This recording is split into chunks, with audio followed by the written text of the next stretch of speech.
Are you watching this at night? Maybe you're lying in bed, scrolling through stories, thinking you're safe because you're far from the wild places of the world. Or maybe it's just curiosity that brought you here, wondering what really happens in the deep woods when the sun goes down. Either way, I need you to listen closely, because what I'm about to tell you isn't in any guidebook, and it's not the kind of story you'll hear from a park ranger at the visitor center. My name is Ethan Reyes, and I'm a park ranger in Yosemite National Park.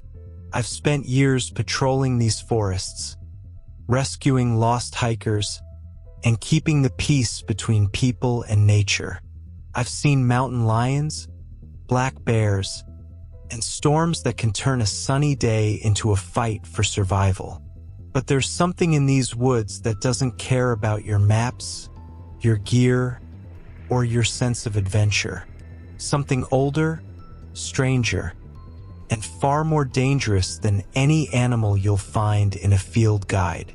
I'm talking about the staircases, not the ones built by the Park Service, not the ones that lead to scenic overlooks or waterfalls.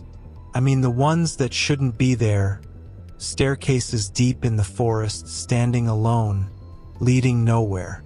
Most hikers never see them. The ones who do never forget. And if you ever find one, whatever you do, don't climb. There are rules out here, rules that aren't written down, and breaking them can cost you more than you can imagine. So if you're ready to hear what really happens in Yosemite's woods after dark, keep listening. Just remember, some stories are warnings, and some warnings are written in blood. I grew up in a small town at the foot of the Sierra Nevada, the kind of place where the mountains are always on the horizon and the air smells like pine needles and wood smoke.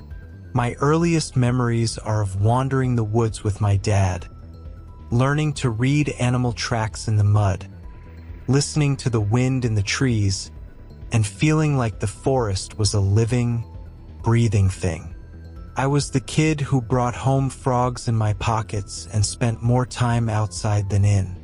Nature wasn't just a backdrop to my life, it was the center of it. When I was offered a job as a park ranger in Yosemite, it felt like everything I'd ever wanted was finally within reach. Yosemite wasn't just a park to me. It was sacred ground, a place I'd visited every summer, a place I dreamed of protecting. My first posting was a mix of excitement and nerves. I wanted to prove myself to be the kind of ranger people could count on, the kind who made a difference. I threw myself into the work, long hikes, late-night patrols, learning every trail and hidden corner of the park. But Yosemite has a way of humbling you. In my first season, a hiker named Jamie went missing. She was experienced, careful, and the weather was perfect. I was part of the search team, combing the woods for days, calling her name until my voice was raw. We found her backpack, her camera, even her boots, but never her. The official story was that she got lost, maybe slipped and fell somewhere we couldn't reach. But I never believed it. There was something about the way her gear was found, almost arranged, as if someone or something wanted us to find it, that made my skin crawl. That loss changed me. I started to see my job differently, not just as a protector of the land, but as someone responsible for the people who came here, trusting that the wilderness would be as safe as it was beautiful. I wanted to keep others from feeling the same hollow ache that settled in my chest every time I thought of Jamie's family, waiting for news that never came. But the truth is, out here you can't protect everyone. The forest is older and deeper than any of us, and sometimes it takes more than it gives. I still love this place. I still believe in its beauty and its power. But I've learned to respect its secrets, too. I've learned that some things can't be explained, and some losses never really heal. And every time I hear about a new disappearance, every time I see a family waiting at the trailhead, hope and fear in their eyes, I remember Jamie. I remember that the woods keep their own counsel, and that sometimes the most dangerous things are the ones you can't see or don't want to believe. Most days in Yosemite start the same way. I lace up my boots before dawn, fill my thermos with strong coffee, and head out into a world that feels untouched by time. The air is crisp, the sky a pale blue, and the granite cliffs catch the first light like ancient sentinels. My patrols take me through meadows thick with wildflowers, along rivers that cut through the valley like silver ribbons, and into forests so dense the sunlight barely touches the ground. It's easy to forget, sometimes, that danger can hide in a place so beautiful. But even in paradise, there are signs that something isn't right. Over the years, I've learned to pay attention to the little things, the way birds go silent all at once, the sudden chill that creeps in even on a warm day, the uneasy feeling that you're being watched. Sometimes it's nothing. Sometimes it's a warning. This season, the oddities started piling up. Hikers reported hearing voices calling their names from deep in the woods, only to find no one there. A pair of experienced backpackers vanished without a trace, their campsite left perfectly undisturbed except for a single, muddy footprint that didn't match any of their boots.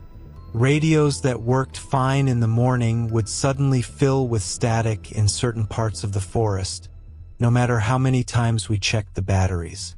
I chalked it up to nerves, to the wild playing tricks on people, but the stories kept coming. One afternoon, I was patrolling a remote section of the park, far from any marked trail. The forest was quiet. The only sound was the crunch of pine needles under my boots.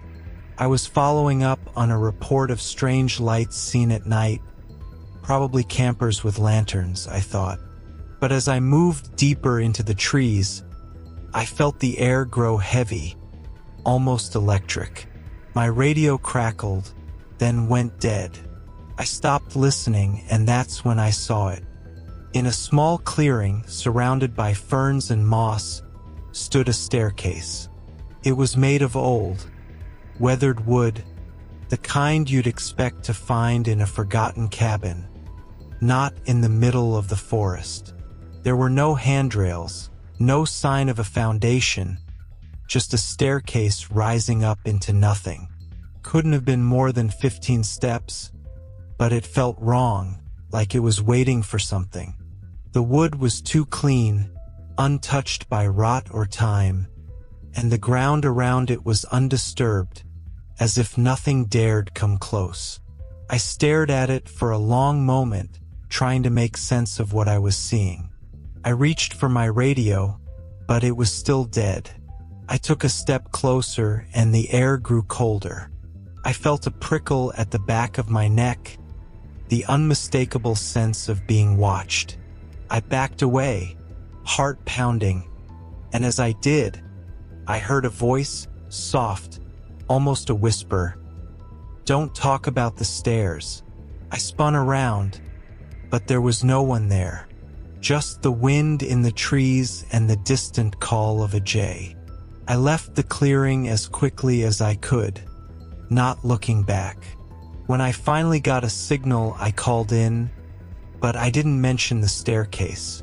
I told myself it was a trick of the light, a leftover from some old structure, but deep down I knew better. Later, when I mentioned it to a local at the general store, he just shook his head and said, "Don't talk about the stairs. It's better that way." I tried to laugh it off, but the warning stuck with me. In Yosemite, some things are better left unspoken, and some places are better left alone. A few days after I saw the staircase, I found myself sitting around a campfire with Ranger Tom, one of the oldest and most respected rangers in Yosemite. Tom had a way of making the forest feel smaller, safer, like he'd seen everything the park could throw at him and come out the other side. That night, though, he was quieter than usual, staring into the flames as if searching for something in the past. I finally worked up the nerve to ask him about the staircase. I expected him to laugh, to tell me it was just an old park legend or a prank left by some creative hikers. Instead, he looked at me for a long moment, his eyes reflecting the firelight, and then he spoke in a low, serious voice. "There are things in these woods that don't make sense, Ethan. Things that don't belong. You saw a staircase, didn't you?" I nodded and he sighed. "You need to know the rules. Not the ones in the handbook, the real rules. The ones that keep you alive." He held up a finger for each one, counting them off. "Never climb the staircases. No matter how curious you get, no matter what you think you'll find at the top, don't do it. Don't count the steps. If you start counting, you'll lose track of where you are, and sometimes you won't come back. If you hear voices at the top, walk away. They're not calling for you, and you don't want to know what happens if you answer. If you see a staircase at dusk, leave the area. That's when they're most dangerous. And never, ever touch anything on the stairs. Not a leaf, not a coin, not a scrap of paper. The things left there aren't meant for us." I tried to hide my skepticism, but Tom saw right through me. "You think it's just superstition, but I've seen what happens when people break the rules. Hikers go missing, rangers come back changed, and sometimes the forest gives you back, but not all of you. These rules aren't about fear. They're about respect. The forest is older than any of us, and it remembers." He poked at the fire, sending a shower of sparks into the night. "You don't have to believe me, but if you want to last out here, you'd better listen. Some things in Yosemite can't be explained, and some things don't want to be found. The staircases are one of them." I nodded, promising to remember, but part of me still thought it was just a story, a way to scare the new guy. Still, the way Tom spoke, the weight in his voice, made it hard to shake the feeling that the rules were more than just old ranger lore. Maybe out here, survival meant believing in things you couldn't see and following rules you didn't understand. It was a week after my talk with Tom when the call came in. Dispatch reported a missing junior ranger, Alex, who hadn't checked in after his afternoon patrol. He was new, eager, and always trying to prove himself. I remembered the way he'd peppered me with questions about the job, about the real dangers in the park. I never thought the staircases would be one of them. We organized a search party at first light. The air was heavy with the scent of rain, and the forest felt tense, as if it was holding its breath. We split into teams, combing the trails and calling Alex's name. Hours passed with no sign of him. Then, just as the sun began to dip behind the granite peaks, I found his radio, half buried in the moss near a stand of ancient pines. The static was so loud it made my teeth ache. A few yards away, I saw footprints, Alex's, judging by the size and the tread. They led off the trail, deeper into the woods, where the trees grew close and the light barely reached the ground. I followed, heart pounding, every step echoing with Tom's warnings. The footprints stopped in a small clearing, and there it was, another staircase. This one was made of stone, slick with moss, and it seemed to shimmer in the fading light. It was taller than the one I'd seen before, maybe 20 steps, rising up into the branches and vanishing into the shadows. I called Alex's name, but the only answer was the wind. I stepped closer, and the air grew cold, the kind of cold that sinks into your bones. Shadows flickered at the edge of my vision, darting between the trees. I heard whispers, soft, urgent, impossible to understand. They seemed to come from everywhere and nowhere at once. My watch ticked slower, then faster, then stopped altogether. I forced myself to look away from the stairs, scanning the ground for any sign of Alex. That's when I saw it. A single boot print on the bottom step, and nothing else. No prints going up, none coming down. Just that one, as if he'd stepped onto the staircase and vanished. I felt a pull, a strange compulsion to climb, to see what was at the top. My hand reached out, almost of its own accord, but I stopped myself, remembering Tom's rules. Never climb the staircases. Never count the steps. I backed away, heart hammering, and the whispers grew louder, swirling around me like a storm. The shadows stretched, reaching for me, and for a moment, I thought I saw Alex, just a glimpse. His face pale and eyes wide, standing at the top of the stairs, mouthing words I couldn't hear. Then, as suddenly as it started, everything went still. The staircase was gone, the clearing empty except for the boot print and the echo of my own breath. I stumbled back to the trail, shaken and cold, my mind racing with questions I couldn't answer. We never found Alex. His family held a memorial a month later, and the Park Service listed him as another tragic loss in the wilderness. But I knew better. I knew the forest had taken him, just like it had taken Jamie, just like it would take anyone who broke the rules.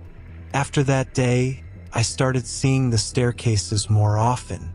Sometimes they were wood, sometimes stone, sometimes metal so rusted it looked ready to collapse. They always appeared in places they shouldn't, always when I was alone, always with that same sense of wrongness. And every time, I heard the whispers, felt the shadows, and remembered the look on Alex's face. I stopped telling myself it was just superstition. I started to believe the rules were the only thing keeping me safe. And I wondered, every time I saw a new set of steps, how many others had climbed and never come back. After Alex disappeared, the mood in the ranger station changed. The usual banter faded, replaced by a heavy silence that settled over us like fog. Even the most seasoned rangers seemed uneasy, glancing over their shoulders when they thought no one was looking. I couldn't shake the feeling that the forest was watching, waiting for someone else to make a mistake. I started asking questions, desperate for answers. I talked to the other rangers first. Most were reluctant to say much, but a few opened up after a long shift or a couple of beers. Ranger Lisa told me about a hiker she'd found years ago, wandering barefoot and dazed near Tuolumne Meadows. He'd been missing for 3 days, but his feet were clean, his clothes untouched by the elements. He wouldn't speak, just stared at the trees and flinched at the sound of footsteps. He was never the same after that, Lisa said quietly. His family took him home, but he barely spoke again. It was like part of him never came back. Ranger Tom, the one who'd warned me about the rules, shared a story from his early days. There was a search for a lost kid, he said, voice low. We found her sitting at the base of a staircase, just staring up. She wouldn't let anyone touch her, wouldn't eat or drink. She kept whispering about voices at the top, about someone calling her name. She left the park with her parents, but I heard she started sleepwalking, always trying to find stairs, even in her own house. I reached out to some of the local Miwok elders, hoping for a different perspective. One, an old woman named Mabel, met me at her cabin on the edge of the park. She listened as I described the staircases, her face unreadable. When I finished, she nodded slowly. "The stairs are doors," she said. "Not for us. Sometimes they open, sometimes they close. If you climb, you might not come back. If you do, you're not the same. Our people learned to leave them alone. We teach our children to do the same." I asked if there was any way to protect yourself, any ritual or prayer. Mabel shook her head. "Respect is the only protection. The forest remembers, keeps balance.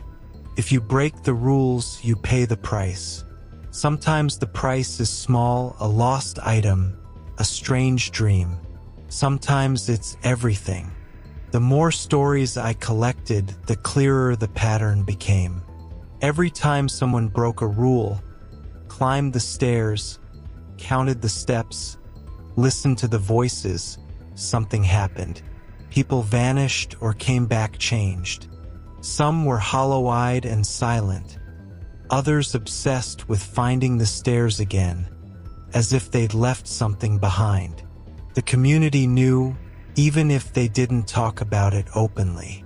There was a kind of fearful resignation, a sense that the forest's justice was inevitable and inescapable. I started to see my own past in a new light. Jamie's disappearance, the way her belongings were found, the uneasy feeling I'd had at the search site, it all fit the pattern. Had she found a staircase? Had she climbed, thinking it was just another oddity in the woods? The thought gnawed at me, a mix of guilt and dread.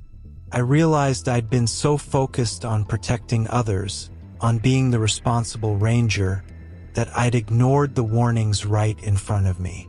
The forest wasn't just a place of beauty and danger. It was a place of rules, ancient and unforgiving. And every time someone broke them, the consequences rippled through the community. Families left grieving, rangers left haunted, and survivors left forever changed. I started to wonder if anyone ever truly left the forest behind, or if a part of us always stayed, wandering the woods, searching for answers that would never come. The more I learned, the more I understood. In Yosemite, the staircases weren't just a mystery. They were a warning, and the price of ignoring that warning was more than I was willing to pay.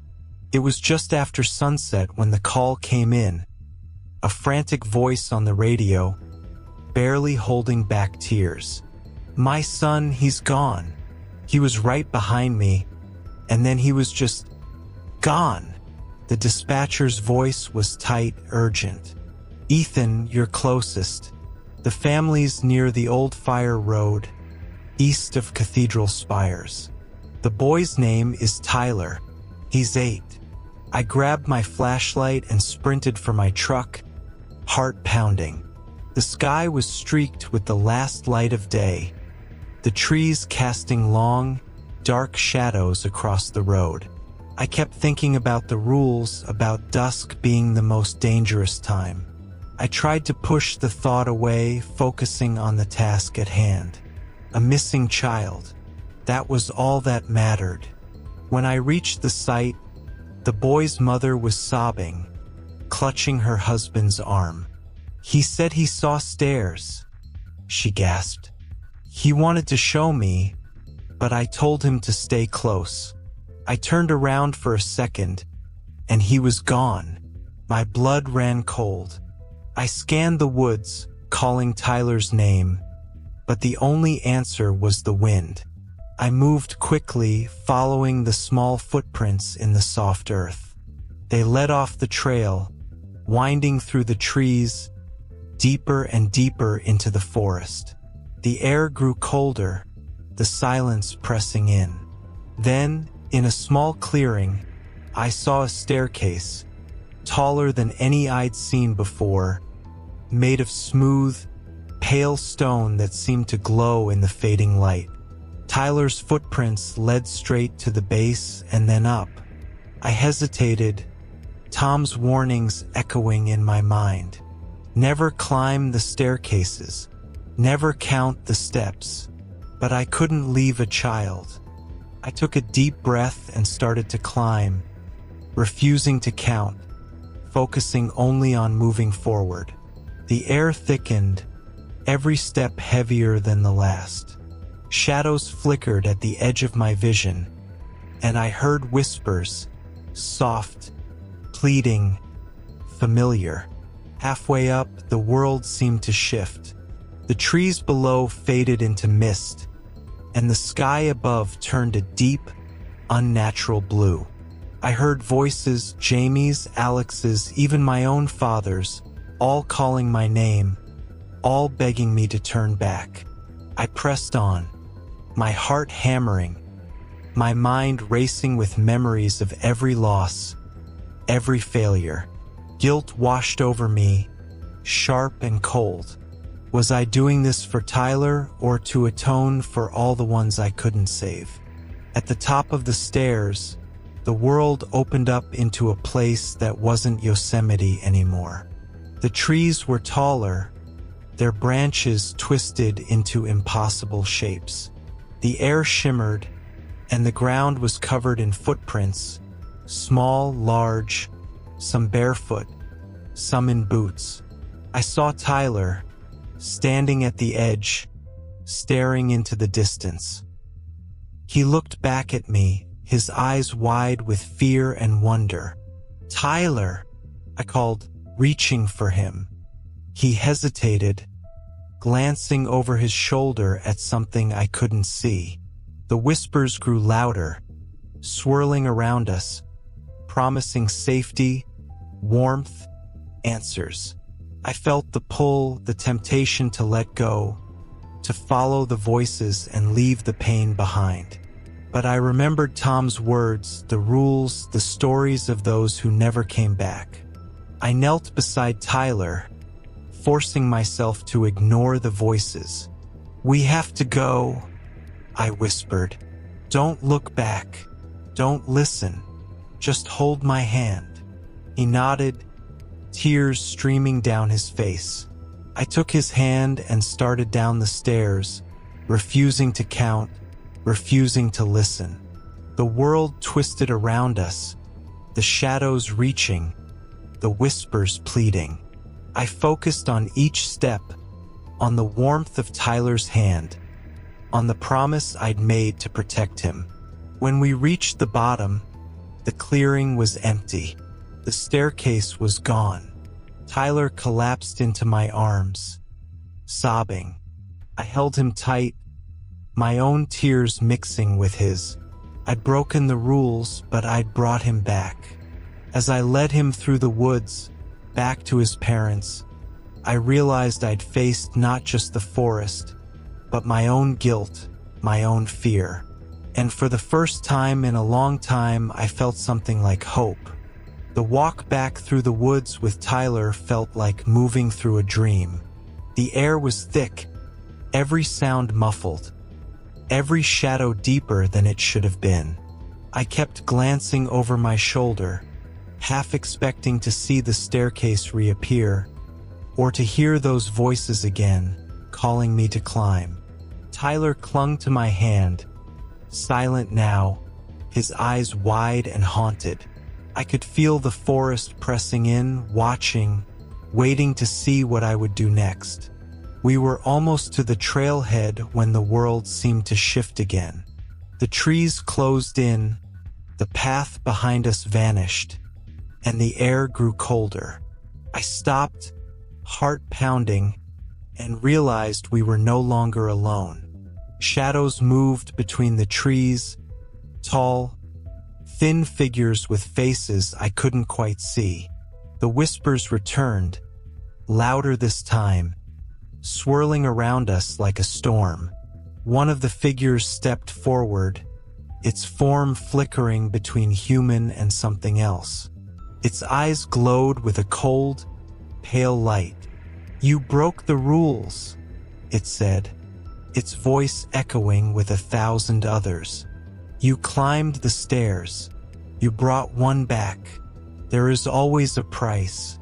I remembered Tom's words, the rules he'd given me, the stories I'd heard from the elders. Respect is the only protection. The forest keeps balance. If you break the rules, you pay the price. I looked down at Tyler, who was trembling, and knew I couldn't let him be the one to pay. "What do you want?" I asked, my voice shaking but steady. "Take me. Let him go home." The figure tilted its head, considering. "A sacrifice, an atonement. The forest remembers every debt." The other shadows pressed closer, their whispers growing frantic, hungry. I felt the weight of every loss, every failure, every time I'd ignored the warnings or doubted the stories. I thought of Jamie, of Alex, of all the others who'd vanished into the woods. I knelt down, pulling the old ranger badge from my pocket, the one Tom had given me when I first started, the one I'd carried as a reminder of why I'd taken this job. I pressed it into Tyler's hand. "When you get back, give this to Ranger Tom. Tell him I'm sorry. Tell him I finally understand." The shadows surged forward, cold and relentless. I closed my eyes, bracing for the end. But then, something changed. Tyler squeezed my hand, his small voice cutting through the storm of whispers. "No." He saved me. "Please, let us go." The forest seemed to pause, the air holding its breath. The figure studied us, its eyes flickering. "You would give yourself for another. You would pay the debt." It reached out, its hand cold as ice, and touched my forehead.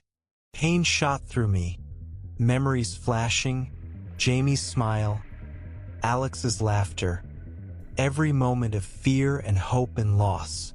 I felt the weight of the forest, ancient and endless, pressing down on me. Then, just as suddenly, the pressure lifted. The shadows faded, the whispers died away, and the path reappeared, clear and bright in the morning light. Tyler was still holding my hand, tears streaming down his face, but he was smiling now, relief flooding his features. We stumbled out of the trees, blinking in the sunlight. Tyler's parents rushed to him, sobbing with joy, and I stood back, watching, feeling both lighter and heavier than I ever had before. Tom appeared at my side, his face gravely. I handed him the badge, my hand shaking. "The debt's paid," I whispered. "But the forest, it never forgets." Tom nodded, his eyes full of understanding and sorrow. "You did what you had to do. Sometimes that's all we can do." I looked down at my hands, expecting to see blood or bruises, but there was nothing, just a faint, silvery mark on my palm, shaped like a spiral staircase.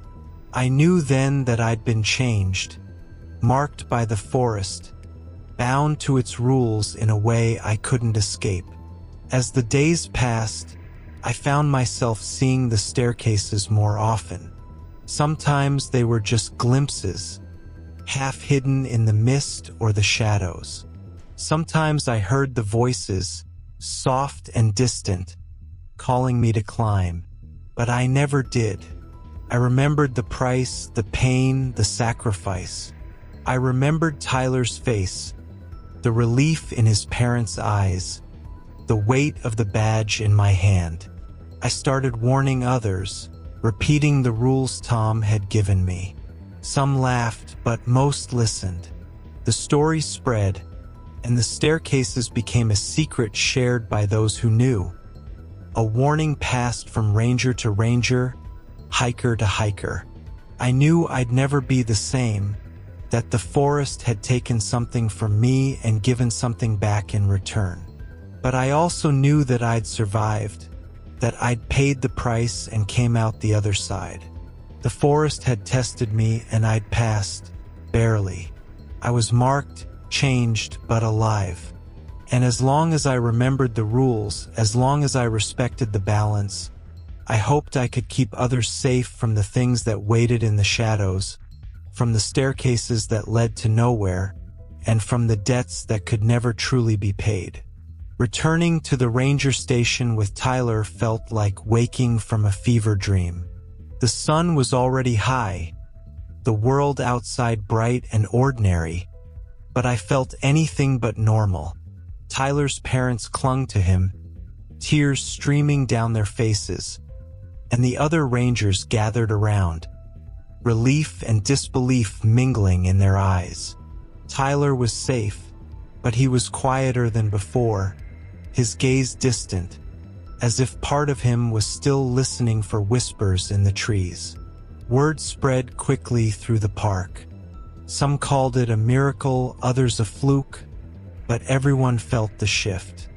The rangers who'd once rolled their eyes at the old stories now looked at the woods with new caution. The locals, especially the elders, watched me with a kind of wary respect, as if I'd crossed a line and come back changed. I could feel it too, a heaviness in my chest, a sense that the forest was still watching, still waiting. I filed my report, but I left out the details no one would believe. I didn't mention the staircase, the voices, or the bargain I'd made. Instead, I started repeating the rules to anyone who would listen. Never climb the staircases. Don't count the steps. If you hear voices at the top, walk away. If you see a staircase at dusk, leave the area. Never touch anything on the stairs. Some laughed, but most just nodded, the old fear flickering in their eyes. Tyler recovered, mostly. He started talking again, but he never spoke about what happened in the woods. Sometimes, I'd catch him staring into the trees, his hand unconsciously tracing a spiral on his palm. His parents moved away at the end of the season, saying they needed a fresh start. I understood. Some places, some memories are too heavy to carry. As for me, I kept patrolling, but I was different. I respected the rules, not out of superstition, but out of hard-earned understanding. I knew now that the forest had its own way of keeping balance, its own kind of justice. Some mysteries remained. Jamie was never found, and sometimes, late at night, I still heard whispers in the wind. But I'd learned to live with the unknown, to accept that some questions don't have answers. The community changed too. Hikers grew more cautious, rangers more vigilant. The stories about the staircases spread, becoming warnings instead of just campfire tales. And though the staircases still appeared from time to time, fewer people went missing. Maybe the forest was satisfied for now. Maybe it was just waiting for someone else to break the rules. I'd survived, but I'd been marked. And I knew, deep down, that the forest never really lets you go. Sometimes, when the park is quiet and the last tourists have gone home, I walk the trails alone. The forest feels different at dusk, older, heavier, as if it's remembering every secret it's ever kept. I've learned to listen to the silence, to respect the places where the birds go quiet and the air grows cold for no reason. I never stray far from the path, not anymore. A few weeks after Tyler was found, I was on patrol near a remote section of the woods. The sun was setting, painting the granite cliffs in gold and shadow. That's when I saw it, another staircase, half hidden among the ferns, its steps impossibly clean, untouched by time or weather. For a moment, I felt the old pull, the curiosity that had nearly cost me everything. I heard a faint whisper, my name carried on the wind, and I froze. I didn't go closer. I didn't count the steps. I turned and walked away, repeating the rules in my mind like a prayer. Some part of me wanted to look back, to see if the staircase was still there, but I knew better. Some doors, once opened, never closed. If you ever find yourself in Yosemite, or any deep, wild place, and you see a staircase in the woods, don't climb, don't touch. Don't listen to the voices, no matter how familiar they sound. Some rules are written in blood, and the forest always remembers who breaks them. I still love these woods. I still believe in their beauty and their power. But I know now that there are things out here older than any ranger, older than any story. And I know that the staircases are waiting, patient and silent, for the next person who forgets the rules. So if you're listening to this, take my warning to heart. Some mysteries aren't meant to be solved. Some debts are never paid in full. And some places, no matter how beautiful, are better left alone.